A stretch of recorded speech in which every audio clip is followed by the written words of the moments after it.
तो चलिए प्रिय भक्तगण, आज हम आपको एक कथा का श्रवण करा रही हूँ जो सुनने मात्र से आपके जीवन में सुख, संपत्ति और धन की वर्षा होगी। तो चलिए कथा को प्रारंभ करते हैं। अगर आप यह कहानी सुन रहे हैं तो पूरा सुनिए। इस कथा को आधा अधूरा छोड़कर जाने की गलती मत करिएगा, क्योंकि इस पवित्र कथा को पूरा सुनने से मन चाहा फल की प्राप्ति होगी। इसलिए इस कथा को पूरा सुने।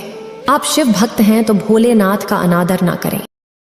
कहानी की शुरुआत कुछ इस प्रकार होती है।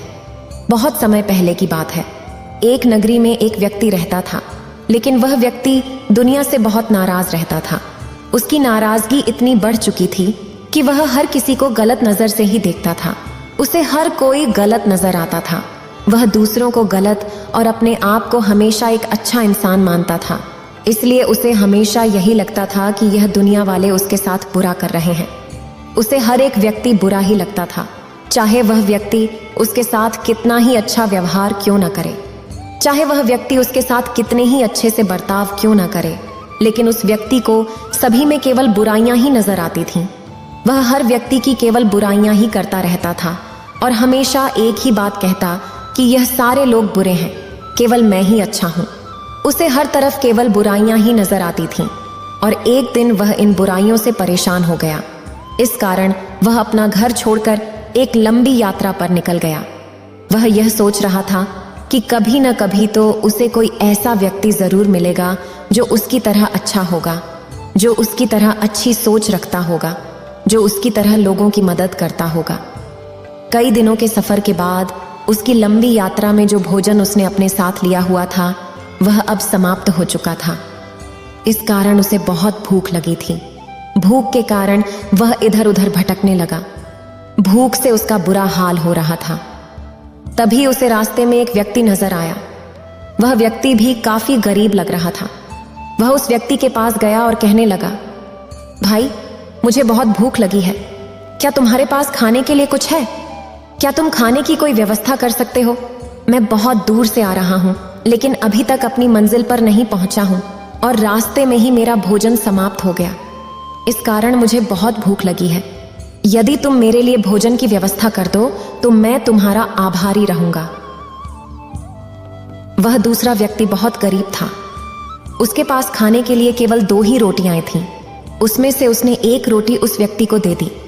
उस दूसरे व्यक्ति को बहुत भूख लगी थी, इसलिए उसने उस रोटी को बहुत तेजी से खा लिया और गरीब व्यक्ति की दूसरी रोटी को भी घूर घूर कर देखने लगा। तभी वह व्यक्ति उस गरीब व्यक्ति से कहता है, भाई, तुम्हारे पास केवल 2 रोटियां थीं। एक रोटी मैंने खा ली और अब तुम्हारे पास एक रोटी बची है। इस एक रोटी से तुम्हारा पेट नहीं भरेगा, लेकिन अगर तुम वह रोटी मुझे दे दो तो मेरा पेट भर जाएगा, क्योंकि मैंने पहले ही एक रोटी खा ली है। कृपया वह रोटी मुझे दे दो। इस पर वह गरीब व्यक्ति कहता है, नहीं, ये 2 रोटियां मैंने अपने और अपने परिवार के लिए रखी थीं। मैंने अपने हिस्से की रोटी तुम्हें पहले ही दे दी है। अब दूसरी रोटी मेरी बीवी और बच्चों के लिए है। अब मैं तुम्हें एक भी रोटी नहीं दूंगा। उस गरीब व्यक्ति की यह बात सुनकर वह व्यक्ति कहता है, हे भगवान शिव, ये दुनिया कितनी स्वार्थी है। यहाँ लोग केवल अपने स्वार्थ के लिए जीते हैं और दूसरों की मदद नहीं करना चाहते। दूसरों की मजबूरी तो उन्हें दिखती ही नहीं। इतना कहकर वह उस गरीब व्यक्ति से कहता है, भाई, मुझे तुमसे कोई नाराजगी नहीं है, क्योंकि यह दुनिया बहुत स्वार्थी है और तुम भी इसी दुनिया का एक हिस्सा हो। यह दुनिया बहुत बुरी है और मैं इस दुनिया को छोड़कर कहीं दूर जा रहा हूँ, जहाँ पर मुझे मेरे जैसा कोई व्यक्ति मिल जाए। इतना कहकर वह व्यक्ति वहां से आगे की ओर चल पड़ा। चलते चलते काफी समय बीत चुका था और वह वहां से काफी दूर आ चुका था। सूरज सर पर था और धूप बहुत तेज थी। उस व्यक्ति के पास जो पानी था वह भी अब खत्म हो चुका था और उसे बहुत प्यास लग रही थी। उसने इधर उधर देखा, लेकिन पानी का कोई स्रोत नजर नहीं आया और ना ही कोई ऐसा व्यक्ति जो उसे पानी दे सके। उसका गला सूख रहा था, उसकी प्यास बढ़ती जा रही थी और दोपहर की कड़कती धूप अब उससे बर्दाश्त नहीं हो रही थी। वह काफी थक चुका था और बेहाल हो चुका था। तभी अचानक उसे रास्ते में एक व्यक्ति दिखाई दिया। वह किसी तरह उस व्यक्ति के पास पहुंचा और कहने लगा, भाई, मुझे बहुत जोर की प्यास लगी है। मेरा गला पूरी तरह से सूख चुका है। अगर मुझे पानी नहीं मिला तो मैं मर जाऊंगा। अगर तुम्हारे पास पानी है तो कृपया मुझे दे दो ताकि मैं अपनी प्यास बुझा सकूं। उस व्यक्ति ने जवाब दिया, नहीं, मेरे पास इतना पानी नहीं है कि मैं तुम्हें दे सकूं। मेरे पास सिर्फ एक घूंट पानी बचा है और वह भी मुझे ही पीना होगा ताकि मैं अपनी यात्रा जारी रख सकूं। अगर मैंने तुम्हें यह पानी दे दिया तो मेरी यात्रा कभी पूरी नहीं हो सकेगी। अब यह पानी किसे मिलना चाहिए, यह इस बात पर निर्भर करता है कि किसकी जिंदगी ज्यादा कीमती है और किसका मकसद ज्यादा महत्वपूर्ण है। इसलिए तुम मुझे अपना मकसद बताओ। अगर तुम्हारा मकसद अच्छा और महत्वपूर्ण हुआ तो मैं तुम्हें यह पानी जरूर दूंगा। तभी वह प्यासा व्यक्ति कहे, मैं एक लंबी यात्रा पर निकला हूँ। मैं किसी ऐसे इंसान को ढूंढ रहा हूँ जो मेरी तरह हो, जो अच्छा सोचता हो, अच्छा बोलता हो और लोगों के साथ अच्छा व्यवहार करता हो, लेकिन अभी तक मुझे कोई ऐसा नहीं मिला।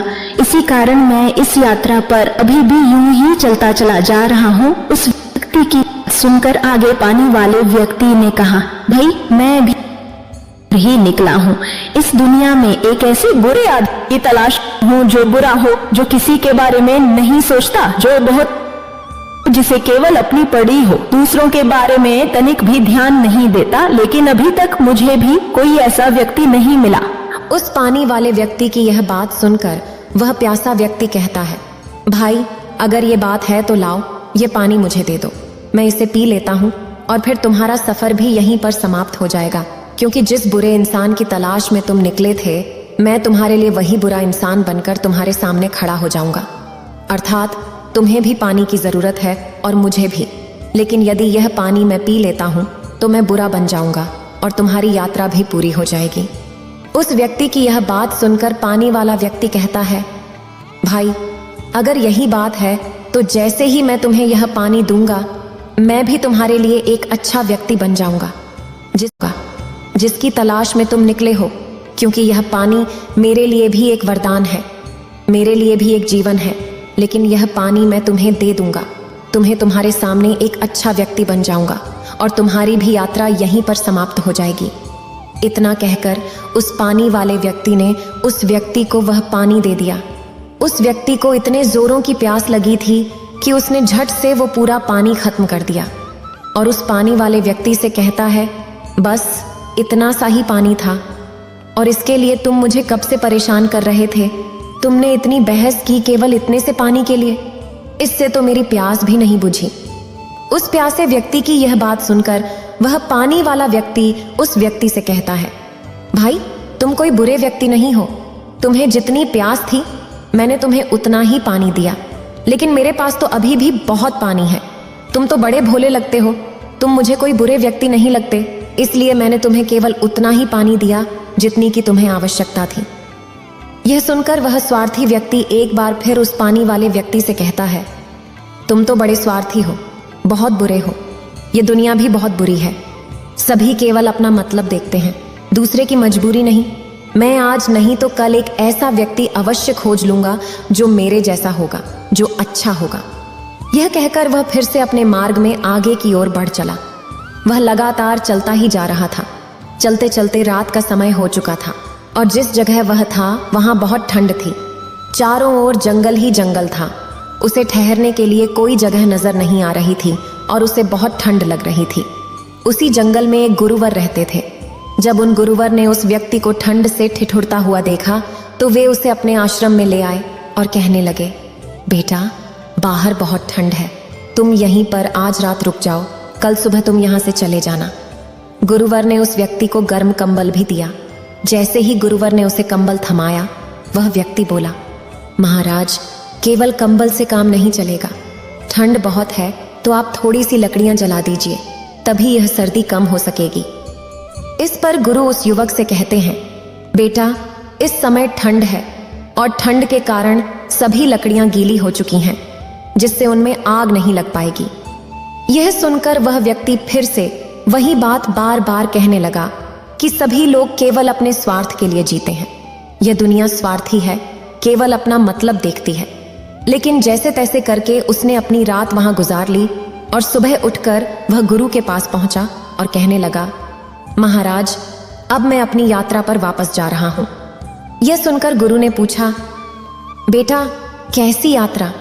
इसके जवाब में वह व्यक्ति कहता है, गुरुवर, मैं एक ऐसे व्यक्ति की तलाश में निकला हूं जो मेरी तरह हो, मेरी तरह अच्छा हो, जिसमें कोई बुराई ना हो, जो लोगों के लिए सोचता हो, लोगों का अच्छा करता हो और दूसरों का भला करता हो।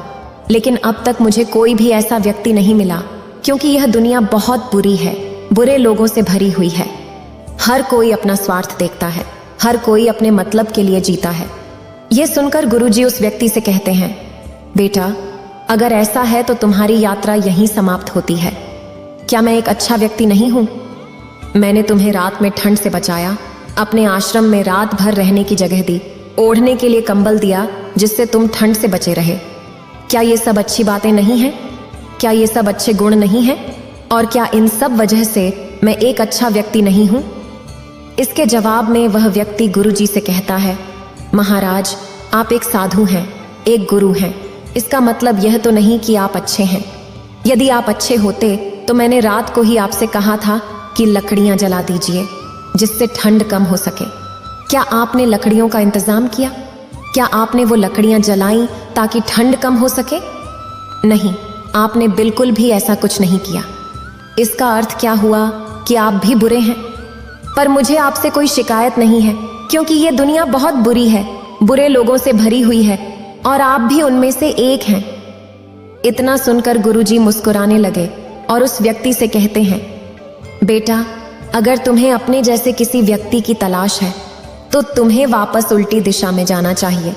मैं तुम्हें एक रोटी और एक घूंट पानी देता हूं, लेकिन याद रखना यह तुम्हारे लिए नहीं है, यह उसके लिए है जिसे इसकी सबसे ज्यादा जरूरत हो। यह तुम उसे ही देना, और जब तुम ऐसा करोगे तो वह व्यक्ति भी तुम्हें मिल जाएगा जिसे तुम ढूंढ रहे हो। उस व्यक्ति ने उन गुरुवर की बात मान ली और वह उल्टी दिशा में वापस अपनी यात्रा शुरू करता है। वह वापस लौट ही रहा था कि रास्ते में एक बार फिर से उसे उसी कड़कती धूप का सामना करना पड़ा। चलते चलते काफी समय भी हो चुका था और उसे एक बार फिर से जोरों की प्यास लगी थी। उसका दम निकलने को तैयार था। तभी उसे याद आया कि उन गुरुवर ने उसे एक घूंट पानी दिया हुआ है और साथ ही साथ कहा था कि जिसे इसकी सबसे ज्यादा जरूरत हो तुम उसे ही ये पानी देना। ये सोचकर उसे ख्याल आया कि अभी तो मुझे ही इसकी सबसे ज्यादा जरूरत है, तो क्यों ना ये पानी मैं ही पी लूं। वह यही सोच ही रहा था कि तभी पीछे से आवाज आई। उसने देखा तो उसके पीछे एक औरत खड़ी थी। वह रास्ता भटक चुकी थी और धूप काफी कड़ाके की थी, जिससे उसे जोरों की प्यास लगी थी। वह उस व्यक्ति से कहती है, मान्यवर कृपा करके यदि आपके पास थोड़ा पानी हो तो मुझे दे दीजिए। मुझे बहुत जोरों की प्यास लगी है, मेरा गला सूखा जा रहा है। यदि मुझे पानी नहीं मिला तो मैं मृत्यु को प्राप्त हो जाऊंगी। यदि आपके पास थोड़ा भी पानी है तो कृपा करके मुझे दे दीजिए, मैं आपका आभार कभी नहीं भूलूंगी। जैसे ही उस औरत ने उस व्यक्ति से पानी मांगा, उसके मन पर मानो किसी ने बहुत ही गहरी चोट कर दी हो। वह यह सोचने लगा कि यह कहां से आ गई। अगर इसने थोड़ी सी और देर की होती तो यह पानी मैं पी चुका होता। पर उन गुरुवर ने जैसा कहा था कि जिसे इसकी सबसे ज्यादा जरूरत हो तुम इसे उसे ही देना, और उन गुरुवर ने यह भी कहा था कि यह पानी और यह रोटी तुम्हारे लिए नहीं है। अब वह व्यक्ति सोच में पड़ गया कि मैं क्या करूं, इस औरत की जान बचाऊं या अपनी प्यास बुझाऊं। सोचते सोचते उसने तुरंत एक घूंट पानी खुद ही पी लिया। यह देखकर उस औरत की आखिरी उम्मीद भी टूट गई, क्योंकि उसे बहुत जोर से प्यास लगी थी और उसने अपनी आखिरी उम्मीद भी खो दी थी। वह टूट गई और तुरंत जमीन पर गिर पड़ी। उस व्यक्ति ने पानी की आखिरी बूंद तक पी ली थी। जैसे ही उसकी प्यास बुझी, वह सोचने लगा, हे महादेव, मैंने क्या कर दिया? मुझसे गलती हो गई। अगर इस औरत के प्राण चले गए तो यह मेरे ऊपर एक बोझ होगा। अगर इसके प्राण मेरी वजह से चले गए तो मैं क्या करूंगा? मैं स्वार्थी हूं, मैं बहुत बुरा हूं। मैंने ऐसा क्यों किया? अब मैं क्या करूं? कहां से पानी लाऊं और इस महिला को दूं? वह यह सोच ही रहा था कि उसके मन में ख्याल आया कि एक बार फिर से झोली में हाथ डालकर देखता हूं। क्या भरोसा उन गुरुवार ने मुझे और भी पानी दिया हो? यह सोचकर उसने झोली में हाथ डाला, और जैसे ही उसने झोली में हाथ डाला वह बड़ा प्रसन्न हुआ क्योंकि झोली में पानी की एक घूंट और बची हुई थी। उसने तुरंत ही उस पानी को निकाला और कहने लगा, हे गुरुवार, आपका बहुत बहुत धन्यवाद। इतना कहकर वह पानी उस औरत को पिला देता है। तभी उस औरत को होश आया और उसने उस व्यक्ति से बात की और कहने लगी, आप जैसे लोग इस दुनिया में बहुत कम हैं। आप बहुत अच्छे हैं जो अपने से पहले दूसरों के बारे में सोचते हैं। आपका बहुत बहुत धन्यवाद। इतना कहकर वह वहां से चली गई। लेकिन जिसने उस महिला की मदद की थी वह व्यक्ति अपने ऊपर शर्मिंदा होने लगा। फिर भी उसने खुद को संभाला और आगे की यात्रा शुरू की। काफी देर चलते चलते वह बहुत थक चुका था। उसे जोर की भूख लगी थी, लेकिन जो खाना वह लाया था वह खत्म हो चुका था और जहां वह था वहां खाने का कोई साधन भी नहीं था। उसने सोचा कि गुरुवार को जो रोटी मुझे दी गई थी क्यों ना मैं वही निकाल लूं और अपनी भूख मिटा लूं। यह सोचकर उसने उस रोटी को झोली से बाहर निकाला और जैसे ही खाने के लिए आगे बढ़ा, पीछे से आवाज आई। यह आवाज उसी गरीब की थी जिसने जाते वक्त उसे रोटी खिलाई थी। उस गरीब व्यक्ति ने कहा, मालिक, मेरा बच्चा भूखा है, वह भूख से बिलख रहा है, क्या आपके पास खाने के लिए कुछ है? स्वार्थी व्यक्ति ने उस गरीब को पहचान लिया और कहा, भाई, तुम वही हो जिसने मुझे जाते वक्त रोटियां खिलाई थीं, लेकिन उस वक्त मैं तुम्हारा धन्यवाद नहीं कर सका था। मुझे माफ कर देना, लेकिन अब भी मेरे पास केवल एक ही रोटी है और मुझे भी बहुत जोर की भूख लगी है। तभी वह गरीब व्यक्ति बोला, मालिक, भूख के कारण मेरी पत्नी इस दुनिया को छोड़ चुकी है और अब यदि मेरे बच्चे को भी खाना नहीं मिला तो छोड़कर चला जाएगा। उस व्यक्ति ने उस गरीब व्यक्ति की सारी बातें सुनी और उसने सोचा, हो सकता है शायद उन गुरुवर ने इस झोली में और भी रोटियां रखी हों। यह सोचकर उसने एक बार फिर से उस झोली में हाथ डाला, लेकिन इस बार वह निराश हो गया क्योंकि झोली में और कोई रोटियां नहीं बची थीं। अब वह क्या करे, उसे कुछ भी समझ नहीं आ रहा था। उसने सोचा कि शायद इस व्यक्ति से मैंने पहले ही एक रोटी मांग कर खा ली थी। हो सकता है यह उसी का बदला लेने मुझसे यहाँ पर आया है। हो सकता है झूठ बोलकर यह मुझसे यह रोटी लेना चाहता है, इसलिए मैं इसके घर पर ही चलता हूँ और वहीं पर देखूंगा कि क्या यह सच कह रहा है या नहीं। यह सोचकर उस स्वार्थी व्यक्ति ने उस गरीब व्यक्ति से कहा, ठीक है, चलो ठीक है, मैं तुम्हारे घर चलता हूं, मैं देखना चाहता हूं कहीं तुम झूठ तो नहीं कह रहे। इतना कहकर वह स्वार्थी व्यक्ति उस गरीब व्यक्ति के घर की ओर प्रस्थान करता है। दोनों घर पर पहुंचते हैं तो वह स्वार्थी व्यक्ति यह देखता है कि उसकी बीवी जमीन पर पड़ी हुई है और उसका बच्चा बिलक बिलक कर रो रहा है। यह देखते ही तुरंत उसने अपने थैले से वह रोटी निकाली और उस बच्चे को थमा दी और वह उसकी पत्नी के पास गया। उसने उसका हाथ देखा तो उसे यह पता चला कि वह मरी नहीं है, वह केवल बेहोश हो गई है। यह देखकर उस स्वार्थी व्यक्ति ने उस गरीब व्यक्ति से कहा, मूर्ख, यह मरी नहीं है, यह तो केवल भूख के कारण बेहोश हो गई है और तुम इसे मरा हुआ कह रहे थे। यह सब देखकर उस स्वार्थी व्यक्ति ने एक बार फिर से उस झोली में हाथ डाला। उसे एक पोटली दिखाई दी। जब उसने पोटली खोली तो उसमें सोने के कुछ सिक्के थे। यह देखकर उस स्वार्थी व्यक्ति ने दोनों हाथ जोड़कर कहा, गुरुजी, आपका बहुत बहुत धन्यवाद। उसने फिर से झोली में हाथ डाला और कुछ जड़ी बूटियां भी मिली। यह देखकर उसने फिर से गुरुजी का धन्यवाद किया। उन जड़ी बूटियों से उसने उस गरीब व्यक्ति की पत्नी का इलाज किया और सोने के सिक्कों से उसके खाने का प्रबंध किया। बचे हुए सिक्के उसने उस गरीब को दे दिए और आगे बढ़ गया। वह वापस गुरुजी के पास पहुंचा और कहा, गुरुजी, आपका बहुत बहुत धन्यवाद। आपने मेरी यात्रा को सफल बना दिया और मेरे मकसद को पूरा कर दिया।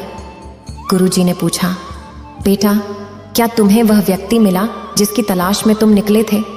व्यक्ति ने उत्तर दिया, जी हाँ गुरुजी, मुझे वह व्यक्ति मिल गया जिसकी मुझे तलाश थी। ये दुनिया बहुत अच्छी और सुंदर है, लेकिन मैं ही सबसे बुरा और सबसे अच्छा हूँ।